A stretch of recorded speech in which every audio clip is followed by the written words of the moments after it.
మూలాపేట శివాలయానికి వచ్చాము. ఎంతో చక్కగా చూడండి, గజస్తంభము మూలాపేట శివాలయంలో ప్రాంగణం అండి.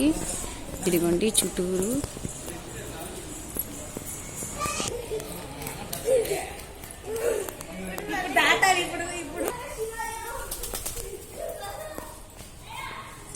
అమ్మవారి గుళ్ళో చూడండి ఎంతో చక్కగా అలంకరించింది. ఇదిగోండి శివాలయము, ఇదొక శివాలయం అండి.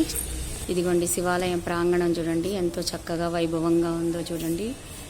ఇక్కడ శివయ్య చూడండి ఎంతో పెద్దదిగా ఉందో. శివాయ జై జై శివ నమ ఓం నమ శివాయ ఓం నమ శివాయ. శివయ్య చూడండి, శివయ్య చూడండి ఎంతో చక్కగా అలంకరించి. మీరు ఇటు సైడ్ రాండమ్మా, చూడండి ఎండకి చూస్తున్నామండి ఎంతో చక్కగా. ఓం నమ శివాయ భవహర నమ శివాయ జై జై శివాయ. హర హర దత్తాత్రేయ స్వామి అండి. చూడండి అమ్మవార్లు ఎంతో చక్కగా